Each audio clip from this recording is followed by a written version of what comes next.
So I should probably say up front that I have not replaced my income with FinanceRox. I actually do a lot of coaching for free still, just because, I'm trying to help people. And so it always feels a little weird to me to be like, oh, I'll help you with money, just pay me quick. I do a lot of coaching for free still, but I do some paid coaching. And yeah, so wanting to try to build that is one of my goals. I want to make sure that like my husband's contribution, like helping fill in with like the house chores as I've been working full time on it. So yeah, haven't replaced my income, but yeah, my family, I don't know, I guess they weren't too surprised by it. I do like working and plan to go back to working. I had a really good job and I enjoy like the 9 to 5. It's a little stressful running a business, isn't it? Yeah, it's very stressful, especially like the first like few months. And when I was working on my company, I was already side hustling for a couple years, so I kind of jumped in with a pretty big head start versus you were kind of starting. I mean, you were blogging for a couple years, but it sounds like this is a much bigger endeavor, and you weren't able to I was able to leverage a lot of what I was doing during the side hustle period. It was super stressful for about 6 months, and then it eased up once I got a little more traction. So how scary was it and is it as you're like looking at the long grind of like growing a business? Yeah, it's intimidating for sure. Yeah, I don't come from a family of entrepreneurs. I've always like really admired it. Like I think it takes, a lot of like courage to go and do your own thing. And yeah, so I mean it's a struggle for me. It doesn't come naturally. I don't consider myself to be like a big hustler or anything. So that's been challenging. As far as like the money side of it goes, it's been hard to give up like the opportunity cost of having that full-time income from me, but ultimately we're still saving almost half our income just off of my husband's income just because, he's a software engineer now. So we're pretty secure from that side, which I'm really grateful for. Because like you said, a lot of entrepreneurs, it's a struggle. They need to make the money. Yep. And why you mentioned a couple things that were surprising. One, you were like, I like the 9 to 5. Like, what did you like? Because that sounds crazy to me. But you were working maybe at a place where people, wanted to work versus a lot of folks that work in IT, like myself. We just hate it. So yeah, why did you like it? Yeah. So I had a lot of flexibility at my job, which was really important to me. I mostly got to choose the projects that I wanted to work on. I got to like use my boss for support, like really cool bosses. And so they were helpful. I got to learn a lot, try different things, without that risk of, failure. And I love, stable income. Yeah, I'm a big fan of that. So that's always been important to me. And yeah, no, I like having weekends free and less stress of having to make all the decisions. But That's big. You mentioned you're probably going to go back to work, and like, do you have any time frame, or is that still open? Like, if things really take off with Finance Rocks and you're like in a good groove, like that's also curious to me where you're like, I'm going to go back to work, do the 9 to 5 grind. I mean, people call it a grind. So yeah, what's the story there? so really, I wanted to take some time off work so that I could learn how to be an entrepreneur, learn how to run a business because it's something I've always wanted to try to do. I'm trying to do like the YouTube stuff, so I have a lot to learn there as far as editing videos and SEO content. So I like learning, and so I'm kind of digging into those things. And my goal is to hopefully streamline so that way when I do go back to work, I can still keep it as a side hustle and have that side hustle income. But I also am considering kind of a career switch, kind of decide between maybe like going the CFP, like certified financial planner route and do the finance stuff, or if I should dig into tech because I think I really enjoy doing like quality assurance or some kind of like project management for IT stuff. So I really like both of those and considering that. Yeah. Well, if you want to talk about project management, I could do that later. I'll try and talk you out of it. But now you're So, shooting. What were you going to say? oh, sorry, sounds good. Yeah. So you're shooting for 5 by 39, so that's a few years away. Can you like take us through the timeline and sort of the assumptions for returns and like all the details? And I'll let you just add it. So go ahead. Yeah. So our fine number goal is 1.6 million. So breaking that down as 1 million invested. So since I said our spending is 40,000 per year, that would cover that. And then, net worth wise, that would include our house, a cash nest egg, and the little vehicles or whatever. So yeah, I do use the 4% rule. Pretty common among five people. I've considered using 3%, but ultimately, we both like working, so it's a little hard to like go into all the details of exactly how it would work when realistically we probably will both still have some income. So I don't know. It gets kind of tricky there, right? Trying to figure out exactly how much you will need. Yep. And I mean the big component is like if you know how much you're spending, if you know your expenses, then it's fairly straightforward. For the people that aren't familiar with the 4% rule, can you quickly just break it down in the simplest way, you know? Yeah. So the 4% rule is an estimation of how much your investments will return that you can withdraw safely each year.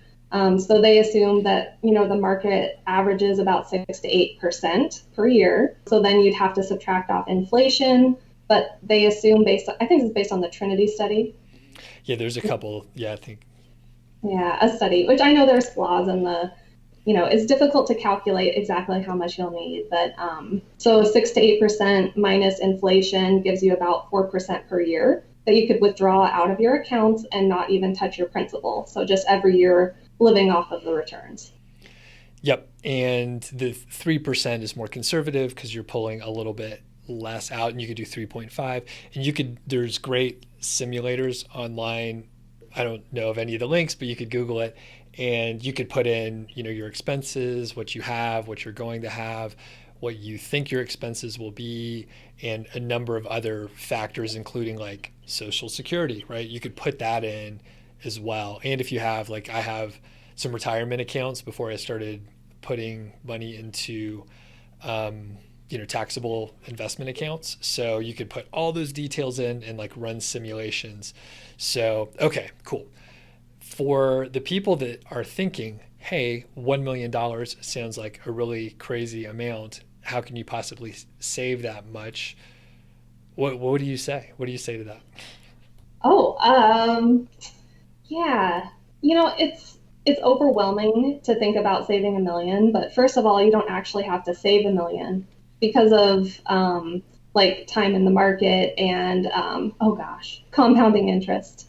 Compounding interest. You don't actually have to invest 1 million to have 1 million. I really think it's important for people to kind of just focus on day to day, like trying to be frugal, focusing on making more money. Like, I didn't set out to be rich. Like, that was never my life goal. Like, I really wanted to be middle class. I thought that would be just fabulous. I just kind of kept my head down and went as hard as I could because I didn't know how long it would take to, kind of find security for myself. So, really focusing on just day to day actions and not getting overwhelmed by that amount. Yeah, and I think that's perfect because, I mean, if you're starting at zero, it does seem like pretty insurmountable. But, you and I had careers ahead of time, right? And we probably saved a little bit because we're relatively responsible. And yeah, after a few years, you're like, oh, holy shit, I actually saved a lot of money. And then as you start making more, you're like, wow, I'm saving more. And you could definitely get the lifestyle creep where actually a lot of my friends actually talked to uh, a good friend of mine back in Atlanta, and he was a couple years ahead of me, and his, great corporate career, a lot more overachiever than I mean, I was like barely average, and he was like really good, getting promotions, just made great money, but he kept buying like newer expensive cars and like bigger houses in the expensive areas, and like I mean they're going to be working. Like, I don't even know how they're going to catch up. They have kids too, so that makes it quite expensive just in general. Even if you don't even consider college, it's a lot more expensive. So anyway, yeah, it's over time, it's not so bad to accumulate that much. So once you hit, I guess like the million, right? Once you hit the 1.6, I guess in total assets, then you're in good shape. Do you think you will retire completely and stop working, or you'll just find something else you like to do? So if you had asked me that when I was a kid, if you had convinced me that it was even possible to have that much money, I would have said, I want to lay on the beach and, chill all day. A couple years ago, I was chilling on the couch after a particularly lazy weekend, and I thought to myself, oh, you know, I can't even take a weekend off without feeling unproductive and worthless. So Yeah. So I'm not sure that. So I think we're going to continue to work, but the nice thing about having money is that you have a lot of options. So we probably will do some travel. I'd kind of like to do like a year off and do slow travel around. Um, and I think that I've always wanted to live abroad, so we might become Canadians at some point. That would be great. Oh, interesting. Do you guys have some? Was that a joke too? That I totally. No, no. Okay. Well, then I was like, because I've had some friends whose parents were Canadian. They got dual citizenship and stuff like that. So is that the situation for you guys, or?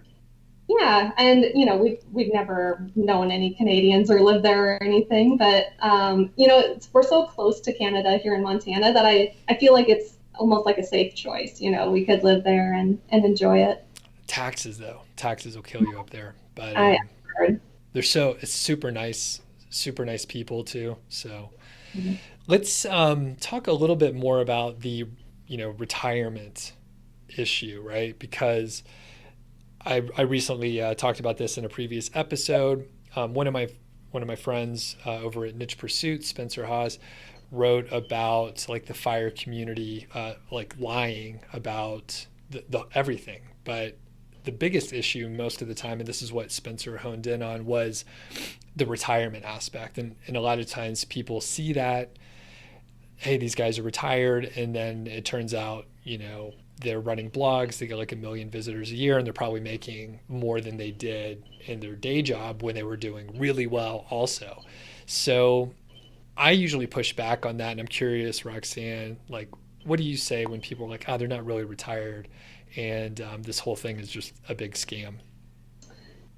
Yeah, that's like the retirement police, right? They're gonna come and lock you up for doing anything if you say you're retired. I like to think of it as just work optional. That you can hit the point where you don't have to work anymore. Like I would consider that to be five. I know it's hotly debated whether or not like you can really say that you're retired even though you're working, but I would still consider it to be because I use work optional. I think that's the right way to approach it. It's not as sexy of a headline. So when it's covered, now it's like mainstream, right? It's covered in big news. So they have to have these crazy headlines like so and so retired at 30 or whatever. But one of my neighbors here, I don't know how old she is, but she has like kids in college. So I guess she's probably in her 50s, something like that. But she says, I'm semi-retired. So I think she works a few hours, and she's cut down. She has some hobbies that she can make money at as well. Like I think she does some pottery. So, I mean, there's a lot of different approaches, and I agree 100%. It's work optional, it's financial independence. So you have options to do whatever you want. If you want to do nothing, you can, but we're busybodies usually. So you can't stop. You just keep finding projects to work on. Yeah. You So you're hard in the you'll probably still work as well. yeah, and I mean, I accidentally found this internet marketing stuff and YouTube, and I enjoy, connecting with folks like you and doing, just projects and learning new things, little side hustle areas, because it's great to learn new stuff. It keeps your mind active, which is very important. And I think, even if I wasn't doing this, I'd probably find, some other thing that I was interested in. So, yeah, I mean, they have there's some studies out there, and basically the places with the highest or the oldest lifespans, usually the people like keep working. They don't completely retire. So have you I think there's a place in Japan and maybe one in Greece, and but I should look it up. I didn't do any research ahead of time, so we'll move on. But when people have a purpose, like they live longer and they're happier, basically.